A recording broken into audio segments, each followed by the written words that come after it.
بیعت کی ہے تحت شجرہ، تحت نیچے، شجرہ درخت، وہ درخت کیکر کا تھا، اس درخت کے نیچے جنہوں نے آپ کے دست حق پرست پر بیعت کی ہے، اللہ ان سب سے راضی ہو چکا۔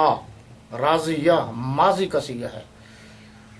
اب پہلی بات تو یہ ہے کہ جو لوگ کہہ رہے ہیں کہ صرف 5 سے راضی ہوا ہے، باقی سے راضی نہیں ہوا، قرآن تو کہہ رہا ہے سب سے اللہ راضی ہو چکا۔ اب ان سے جن سے راضی ہو چکا ہے، پیر کرم شاہ، میں نے جیسا کہ پہلے عرض کیا ہے کہ اس ضمن میں میرے جتنے دلائل آئیں گے وہ بریلوی، دیوبندی اور اہل حدیث کے ساتھ آئیں گے، متفق علیہ، کہ یہ جو بات میں عرض کر رہا ہوں یہ صرف میری نہیں ہے، اس پر بریلوی بھی متفق ہے، دیوبندی بھی متفق ہے، اہل حدیث بھی متفق ہے۔ کاش یہ سارے متفق ہو کر حضور کے صحابہ کی عظمت کا جھنڈا بلند کر دیتے تو اسلامی نظام کی راہ اور قریب ہو جاتی۔ یہ دیکھیے، یہ پیر کرم شاہ الازہری کی تفسیر ہے جس کو ضیاء القرآن کے نام سے یاد کیا جاتا ہے۔ یہ 5 جلدوں میں ہے اور 13 جلدوں میں علامہ احمد سعید شاہ کاظمی کے شاگرد رشید علامہ غلام رسول سعیدی نے لکھی ہے، اس میں بھی یہ بات موجود ہے۔ حضور صلی اللہ علیہ وسلم حدیبیہ کے مقام پر خیمہ زن ہیں، کفار مکہ بضد ہیں کہ کسی قیمت پر مسلمانوں کو عمرہ کرنے کے لیے مکہ میں داخل نہیں ہونے دیں گے۔ حضرت عثمان رضی اللہ تعالیٰ عنہ دربار رسالت کے سفیر بن کر مکہ گئے۔ اسی دوران یہ افواہ پھیلی کہ کفار نے حضرت عثمان غنی رضی اللہ تعالیٰ عنہ کو شہید کر دیا۔ حضور اکرم صلی اللہ علیہ وسلم اور آپ کے ساتھی جنگ کے لیے تیار ہو کر نہیں آئے تھے۔ احرام کی چادریں، قربانی کے جانور، یہی ان کا زاد سفر تھا کہ یکایک صورتحال پیدا ہو گئی تو تعداد کی قلت اور اسلحہ کے فقدان کی پرواہ کیے بغیر محض قوت ایمانی پر بھروسہ کرتے ہوئے باطل سے ٹکرانا ناگزیر ہو گئے۔ آپ صلی اللہ علیہ وسلم ایک درخت کے نیچے تشریف فرما ہوئے، بیعت کرنے کی دعوت دی، اس کو کہتے ہیں جی بیعت موت۔ حضرت جابر رضی اللہ تعالیٰ عنہ راوی ہیں، یہ بیعت اس بات پر تھی کہ جب تک ہمارے جسموں میں جان ہے، جب تک بدن میں خون کا ایک قطرہ موجود ہے، ہم میدان جنگ میں ڈٹے رہیں گے اور اہل مکہ کو اس خیانت اور سفیر کشی کی عبرتناک سزا دیں گے۔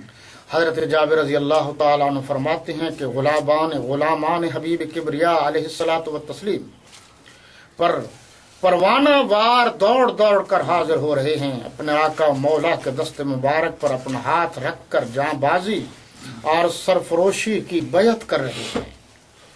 حضور صلی اللہ علیہ وسلم نے اپنے ان 1400 جاں نثاروں اور سرفروش مجاہدوں کے بارے میں اپنی زبان حق ترجمان سے فرمایا، انتم خیر اہل الارض اليوم، اے اسلام کے قابل فخر مجاہد۔ یہ حضور صلی اللہ علیہ وسلم نے یہ بھی فرمایا، لا يدخل النار احد ممن بايع تحت الشجرہ، جنہوں نے اس درخت کے نیچے میرے ہاتھ کی بیعت کی ہے ان میں سے کوئی بھی دوزخ میں داخل نہیں ہوگا۔ اللہ کے نبی کے اس فرمان کے بعد اب اگر کوئی صحابہ کرام کے بارے میں بدگمانی کرتا ہے تو سب سے بڑا دوزخی وہی ہے۔ شیعہ نے لکھا ہے منہج الصادقین میں ملا فتح اللہ کاشانی نے کہ حضرت صلی اللہ علیہ وسلم اصحاب را در تحت شجرہ جمع کردہ، اشارہ بتجدید بیعت امر نمود و اصحاب برغبت تمام وجدی لا کلام دست بر دست، پیغمبر نہادہ بیعت کردن کہ تاہین موت طریق مطابعت با حضرت صلی اللہ علیہ وسلم مریدارند و در ہیچ زمان طریق فرار سلوک نہ نمایند و بجہد کمال رغبت شابود کہ این بیعت مسمہ شد ببیعت رضوان و در اثناء این آیا نازل شد کہ حضور صلی اللہ علیہ وسلم نے صحابہ کرام کو درخت کے نیچے جمع کیا اور انہیں اثر 9 بیعت کرنے کا حکم دیا۔ صحابہ کرام نہایت شوق و رغبت اور بڑی سنجیدگی سے آگے بڑھے اور حضور کے دست مبارک پر ہاتھ رکھ کر اس بات پر بیعت کی کہ تا دم واپسی حضرت صلی اللہ علیہ وسلم کی مطابقت کے راستے پر گامزن رہیں گے اور کسی وقت بھی راہ فرار اختیار نہیں کریں گے۔ صحابہ کرام کے بے پناہ اشتیاق اور کامل رغبت کے باعث اس بیعت کا نام بیعت رضوان رکھا گیا اور اسی اسنا میں یہ آیت نازل ہوئی۔ یہ دیکھیے جی، یہ ہماری بات ہے، یہ ان کی بات ہے۔ اب کہا یہ گیا کہ یہ بیعت جو ہے یہ تو در حقیقت اللہ کے ہاتھ پر بیعت ہے۔ ید اللہ فوق ایدیہم کا لفظ میں نے کہا، اس کی بھی میں وضاحت کر دوں کہ یہ بدگمانی نہ ہو جائے۔ یہ اسی طریقے سے ہے جس طریقے سے وَمَن یُطِعِ الرَّسُولَ فَقَدْ أَطَاعَ اللَّهَ، یہ اسی طریقے سے ہے جیسے فرمایا گیا وَمَا رَمَيْتَ إِذْ رَمَيْتَ وَلَٰكِنَّ اللَّهَ رَمَىٰ۔ تو اب اس سے یہ بات واضح ہو گئی کہ یہ صلح حدیبیہ پر جو بیعت کی گئی تھی حضرت عثمان غنی رضی اللہ تعالی عنہ کی قصاص کے لیے کی گئی تھی کہ اگر خدا نخواستہ ایسا ہوا ہے تو ہم اس وقت تک واپس نہیں جائیں گے جب تک کہ پورے کا پورا بدلہ نہیں لیں گے۔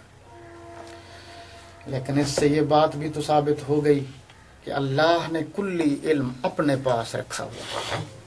اگر اللہ نے یہ علم دیا ہوتا تو حضور صلی اللہ علیہ وسلم کو تو پتہ ہوتا کہ یہ جھوٹ بول رہے ہیں، حقیقت اس کے برعکس ہے۔ یہی ہمارا عقیدہ ہے، جو اللہ نے دیا ہے وہ بھی برحق ہے، جو نہیں دیا وہ بھی برحق ہے۔ اب بعض بے وقوف کہتے ہیں کتنا دیا ہے، یہ اللہ سے جا کر پوچھو، کتنا نہیں دیا یہ بھی اللہ سے جا کر پوچھو۔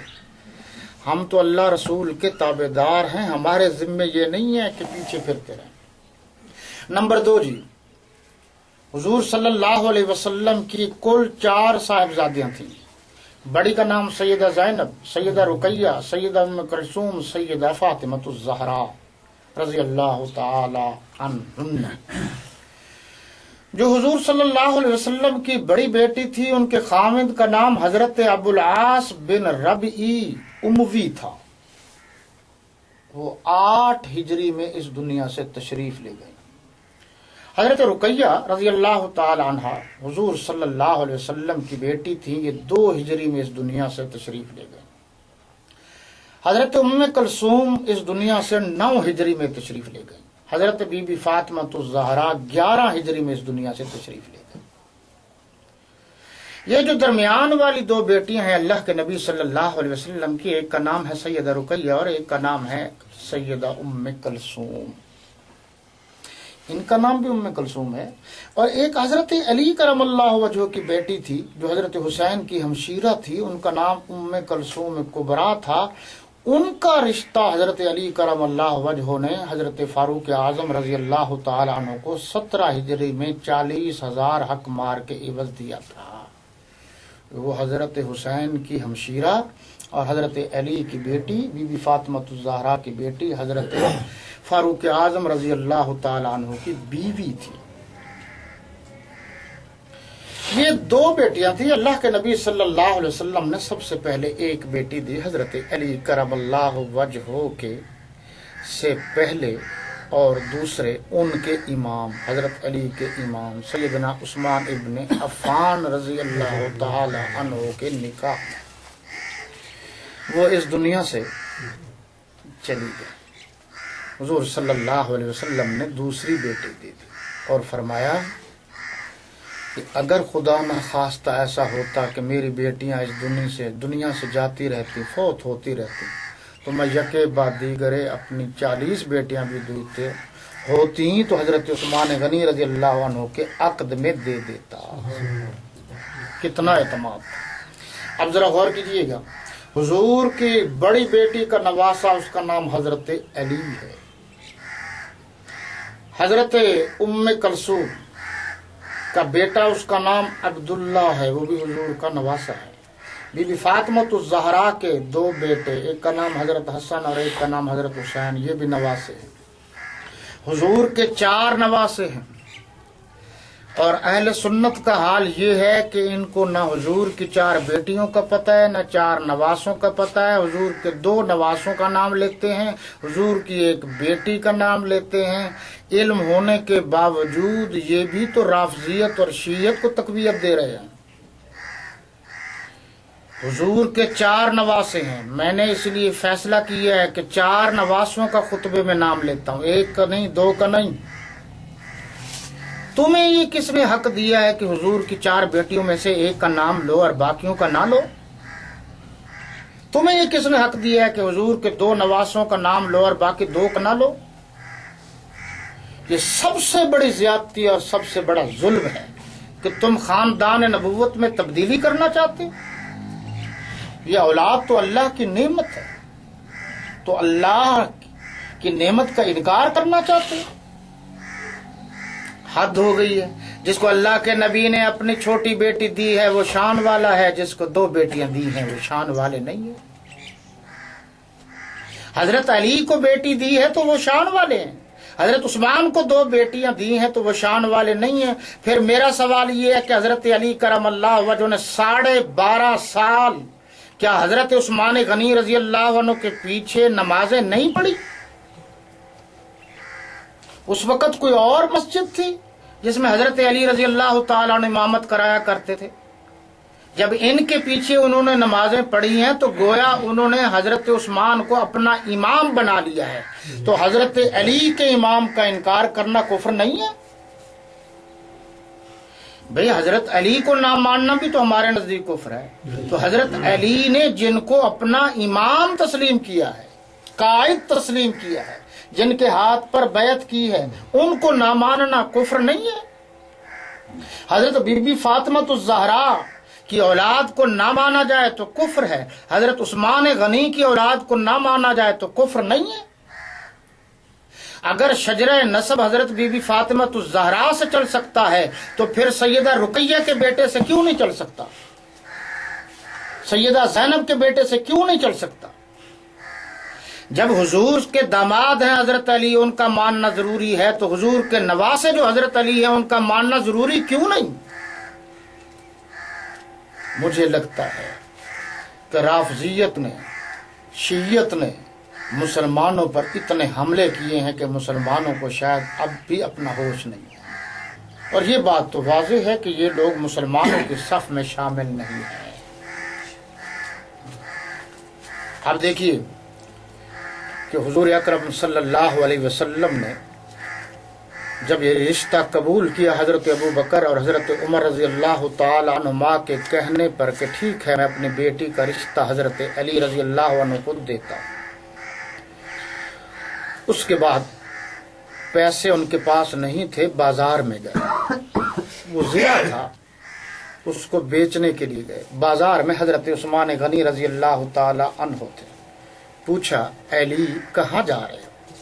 جو بات میں کہہ رہا ہوں اس کو غور سے سنیے، کیونکہ آپ پر بھی، ہم پر بھی اور بہت سے سنیوں پر بھی رافضیت کے بڑے اثرات ہیں۔ مسلسل درس قرآن کی وجہ سے وہ باتیں کم ہو پاتی ہیں اور لوگ سمجھتے ہیں کہ شاید یہ اب ڈھیلا ہو گیا ہے۔ ہماری تو رگ و پے میں گستاخان صحابہ کے خلاف غیظ و غضب کی لہریں دوڑتی رہتی ہیں۔ میں ان کو کیسے معاف کر سکتا ہوں جنہوں نے اللہ کے نبی کے صحابہ کو معاف نہیں کیا؟ تو حضرت عثمان غنی رضی اللہ عنہ نے پوچھا کہ علی جی کہاں جا رہے ہو؟